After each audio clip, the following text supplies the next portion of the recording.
Hey guys, it's Coach B. Wiley. How are you doing? Are you in the festive season like I am? My shirt actually lights up, but you wouldn't be able to see it from the angle that I'm at, so I didn't even waste the battery. So anyway, how are you doing today? I guess this is technically an Ask B. Wiley question because it's from someone I actually know personally. And her question is, why do women put energy into people that aren't worth our attention? It's many reasons why we put, it's like some fuzz, I'm so sorry, that came off this shirt when I put it on. All right. So the reason why a lot of women will invest energy in people that are not worth it is desperation. Desperation is probably the number one reason why a lot of women do the things that they do. Single women, single, yeah. And the thing is, being desperate, of course, it's not a good thing. However, own it. If that's what you are, like, you got to be woman enough to say, you know what, when I made that decision to do that, when I did that action, when I dated that guy, it was desperate. Like, I'll be the first one to say I was desperate for many years. So if I can come out and say it, and I'm not beating myself up about it. No, I'm learning from it. I'm learning not to be desperate, because you can be desperate for so long and then change your ways. You can evolve. But then some guys might come into the picture that show up looking like what you like, and you could get a little desperate. So, and if that happens, you want to recognize that desperation when it seeps in and get it out of there. So that's what I'm saying. Sometimes, ladies, when you're watching this, and you're like, "Ooh, I'm not desperate. Whatever, girl. You're in denial, is what you are. You're right. You're in denial."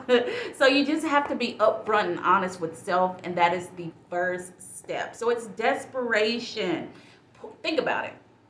Pouring into energy into a situationship or a relationship. Typically, a lot of women will pour energy into a situationship first because they don't want to let it go. They probably already slept with the guy, and they don't want to feel like that guy just picked them up and put them down. And what I mean by that, if you haven't watched my videos before, I have this saying that I just came up with this year, is when a guy picks you up and puts you down, typically are part of the low hanging fruit. That means that you're easy to get. Like me, I can just grab that little reindeer right there. He's low hanging. I can just reach up, grab him, throw him across the room if I don't want him, because he's right there. Now, if you're up high in the sky, if you're at the top of this tree, way up here, see, you can't even see up there, then I'd have to get up, stand up, get on my tippy toes, get a step ladder out, because I'm trying to get to that up there. And once I get it, I'll feel accomplished. I'll feel great. I want to take care of what's up at the top. I'll cherish it. I'll respect it. And so you don't want to be those pick up, put down girls, and you definitely don't want to be a low hanging fruit.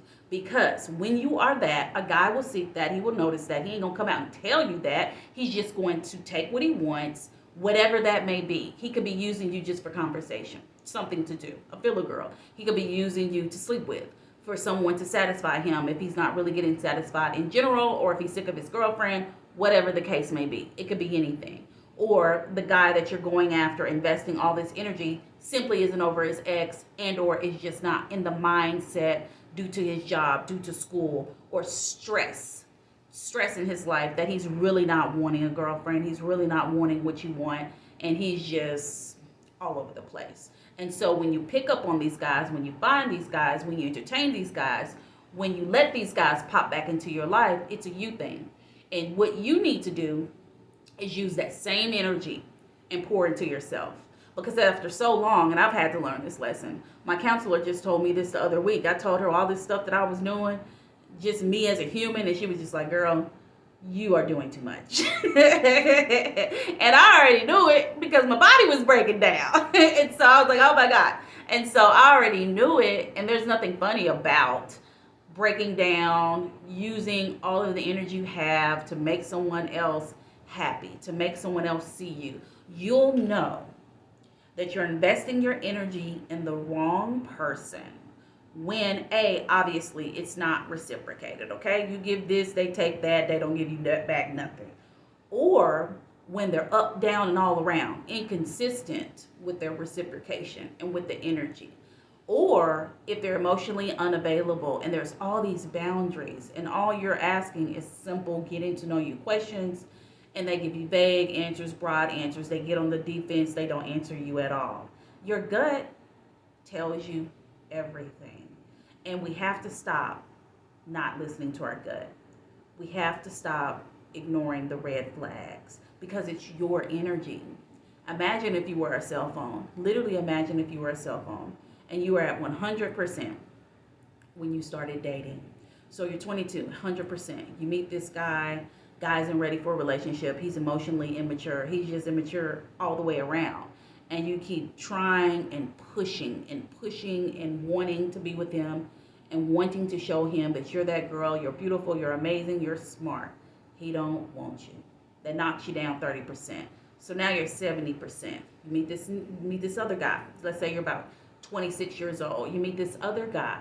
He seems really nice, really kind, easygoing, takes you out on a date, you have a really good time, he's calling you every day, then all of a sudden, whoop, there it is, I thought you knew, you ain't heard from him. You ain't heard from him, you reach out to him, he don't respond, it's days at a time, you're left on red, you don't know what's going on. Then about a week later, he pops on the scene, he pops back in with an excuse that don't even make sense, but you're too scared to address the fact that it doesn't make sense because you're scared he won't talk to you anymore, which he doesn't end up anyway after getting off the phone that day. He disappears again. And he continues to do this because you're letting him. So this goes on for a few months. That knocks you down another 30%. I'm doing this in 30s because I don't want to get my math messed up. I can hang with 30%. So you're at 70s and then you drop down another 30%. Now you're at 40%. Now you're about 33.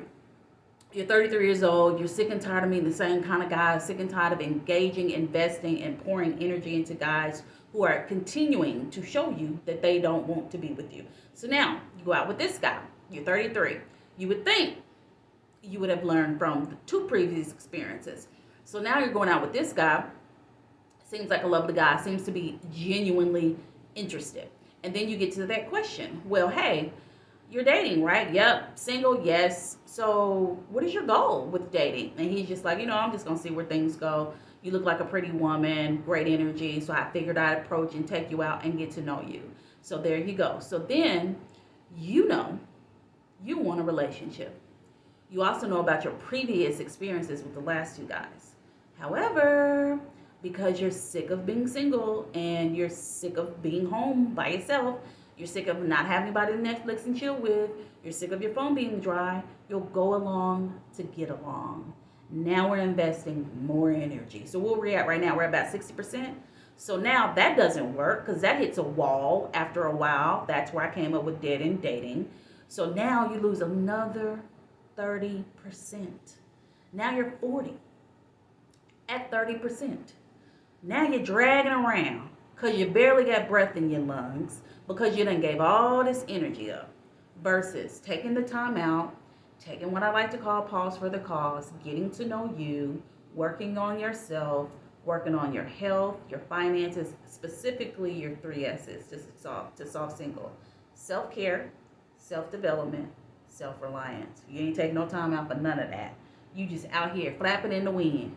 And now you're 40 years old, you're single still, you're wanting a man, it's the holidays, and you're just looking around like, oh my gosh.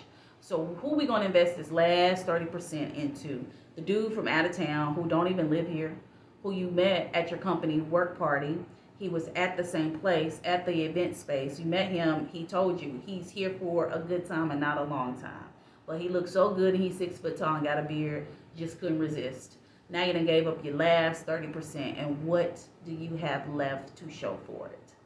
Let me know in the comments what you have left to show for giving all these men your good energy. What does it do for you?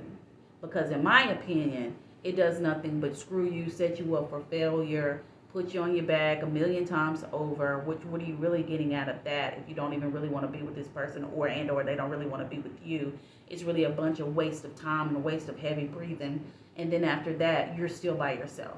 So if you could do it all over again, and if you made it to this point, if and when you decide to give your energy and invest it in something or someone, make sure you're getting something out of it too.